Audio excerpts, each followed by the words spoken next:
Good morning everyone. My name is Allynna Ibañez, BS Accountancy 3, and I am going to discuss the continuation of our topic in Chapter 2, the budget process. So let me repeat our learning objectives. Number 1, enumerate the steps in the budget process, and number 2 is describe briefly the principles of responsibility accounting. So, the budget cycle. So, the budget cycle has 4 phases, namely, number 1, the budget preparation, number 2, budget legislation, number 3, budget execution, and number 4, the budget accountability. So, the first and the second phase is already discussed in the part 1 of this report. So, now, I will proceed to the third phase, which is the budget execution. So, what is budget execution? This is the phase where government funds are spent. So, it tackles about the release and usage of funds. So, let's start with number 8, which is the release guidelines and beds. So, what about the release guidelines and beds? So, the DBM or the Department of Budget Management issues guidelines on the release and utilization of funds while the various agencies submit their budget execution documents or yung BEDS. A BED summarizes an agency's fiscal year plans and performance targets. It includes the following: the physical and financial plan, number 2, monthly cash program, number 3, estimate of monthly income, and number 4 is the list of obligations that are not yet due and demandable. So, the following are the major recipients of the budget. So, sino-sino ba yung mga recipients ng national budget? So, meron tayong NGAs, LGUs, GOCCs. So, yung number 1 is national government agencies. So, all agencies within executive, legislative, and judicial branches of the government. So, for example, ito yung mga department, DepEd, DPWH, DOH, Bureau of Treasury, Land Bank of the Philippines, and SSS. Yung number 2 naman is local government agencies, yung LGUs. So, barangay level, municipality level, provincial level, and city level. So, number 3 is government-owned and controlled corporations. So, ito yung mga corporation na owned by the government with a function na relating sa public needs. So, for example nito is yung PubCor or NAPOCor or yung Bangko Sentral ng Pilipinas. So, after ng release ng guidelines and beds, so, punta naman tayo sa number 9, which is yung allotment. So, ano nga ba yung allotment? So, allotment, the DVM formulates the allotment release program and cash release program.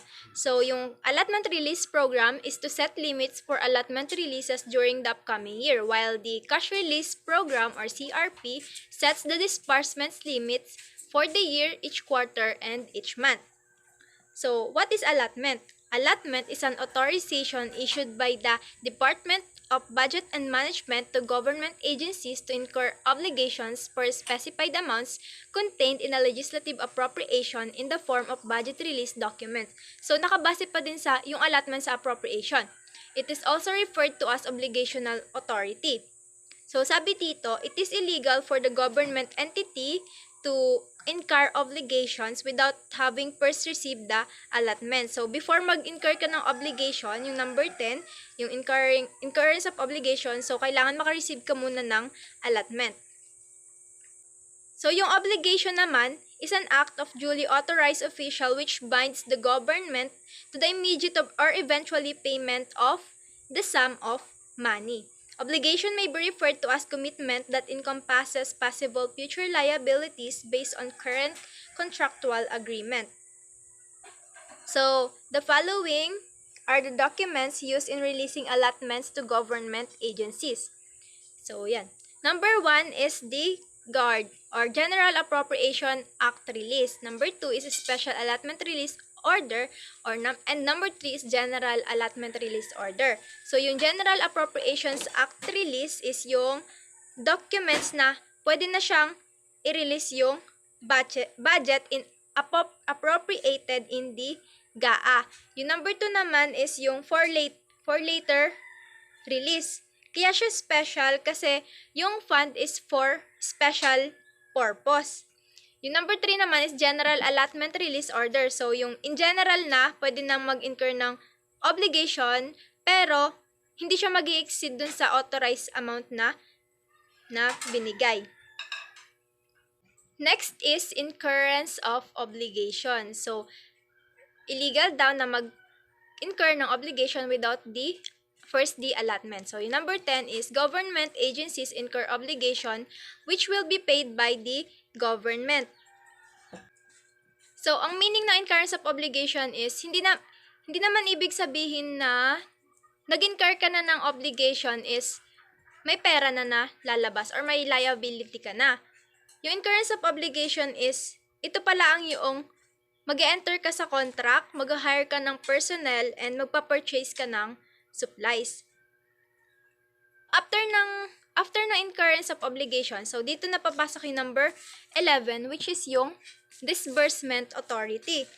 So, the Department of Budget and Management issues disbursement authority to the government agencies. This is the point where government agencies obtain access to the government funds. So, yun, natanggap na nila yung government funds. So, kapag naka-receive na ng disbursement authority, yung isang government agency, dun pa lang nagkakaroon ng pera o yung budget. So, yung sa number 10, which is yung incurrence of obligation, wala pang binabayaran. Pwede lang magbayad kapag nagkaroon ka na ng disbursement authority. Basta nauuna yung incurrence ng obligation sa disbursement.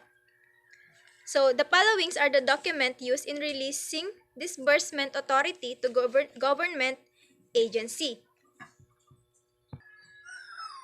So, the first one is the Notice of Cash Allocation, which is NCA. It is the authority issued by the DBM to central, regional, and provincial offices and operating units to cover their cash requirements. The NCA specifies the maximum amount of cash that can be withdrawn from government servicing bank in a certain period. So, for example, binigyan ka ng 10 million na budget sa buong taon. So, hindi naman pwedeng i-release yung 10 million na yon sa unang buwan. So, ibibigay lang yung budget na yon is kung magkano yung naka-allot per month. Kaya nga meron tayong monthly cash program. So, yung number 2 naman is Notice of Transfer Allocation. Authority issued by an agency central office to its regional and operating units to cover the latter's cash requirement. So, itong NTA naman is yung central office ay siya ang nagre-release dun sa regional office nila. So, for example, yung DBM is nirelease nila sa central office ng DSWD. So, yung DSWD naman ang magre-release dun sa kanilang regional branch, yung DSWD Region 1, Region 2, Region 3. Yung number 3 naman is yung Non-Cash Availment Authority. Authority issued by the DBM to agencies to cover the liquidation of their actual obligation. So, yung number 3 naman is hindi cash yung ibibigay kundi yung document kasi ang magbabayad is yung DBM. Yung number 4, cash disbursement ceiling. So, authority issued by the DBM to agencies with foreign operations, allowing them to use the income collected by their foreign service posts to cover their operating requirements. So, remember the following. Number 1 is appropriation. It is the authorization by the legislative body to allocate funds for specified purposes. Number 2 is allotment. Authorization to agencies to incur obligation. So, nakabase yung allotment sa appropriation. And number 3 is yung obligation. Mag-incur ka na ng obligation, which is amount contracted by the authorized officer for which the government held liable. So, and number 4 is yung disbursement. Dito na yung magbibigay na ng access dun sa actual amount. So, actual amount paid out by the budgeted amount. We are now in the last phase of our budget cycle, which is the budget accountability. So this phase occurs concurrently with the budget execution phase. As the budget is being executed, it is regularly monitored to determine the conformance of actual results with planned targets. So budget accountability is dito na ino-audit yung lahat ng financial transactions. So dito na nagde-decide kung on how well yung isang government agency is na-accomplish yung kanilang objectives. So, nakapaloob sa budget accountability is yung number 12, the budget accountability report. So, the government agencies are required to submit the following accountability reports. So, A. Monthly report of disbursement. B. Quarterly physical reports of operations. C. Statement of appropriation, allotments, obligation, disbursement, and balances. D. Summary of appropriations, allotments, obligation, disbursement, and balances by object of expenditures. E. List of allotments and sub-allotments. F. Statement of approved budget, utilization, disbursement, and balances. G. Summary of approved budget, utilization, disbursement, and balances by object of expenditures. H. Quarterly report of revenue and other receipts. And I is aging of due and demandable obligations. Number 13 is the performance review. So, sino ba yung nagkakandak ng performance review? So, the Department of Budget Management and Commission on Audit perform periodic reviews of the agency's financial and budget accountability to be reported to the President. And last is yung number 14, which is yung audit. So, sino ba nag-audit ng mga government agencies? Which is yung COA or yung Commission on Audit.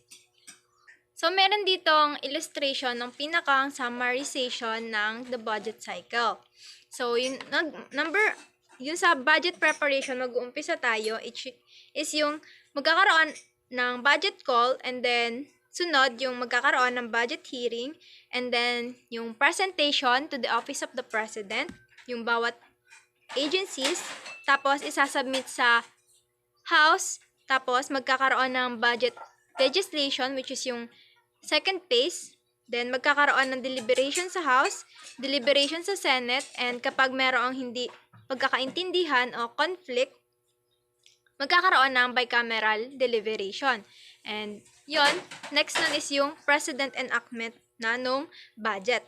And the next is in the third phase, which is the budget execution. So, bago magkaroon ng pera na i-release, magkakaroon muna ng release ng guidelines and beds. So, next na release ng guidelines and beds, sinong mag-i-issue is yung DBM. And also, yung DBM din yung magre-release ng allotment sa bawat isang agency para mag-set ng limits in accordance to GAA. And then, yung isang agency na ay mag-i-incur na ng obligations or mag-enter na sa contract, mag-order na ng supplies, mag-hire na ng personnel based dun sa kanilang allotted budget. Then, next is yung disbursement authority. So, dito na magbabayad ng liability. So, meron tayo ditong NCA, NTA, NCAA, and CDC.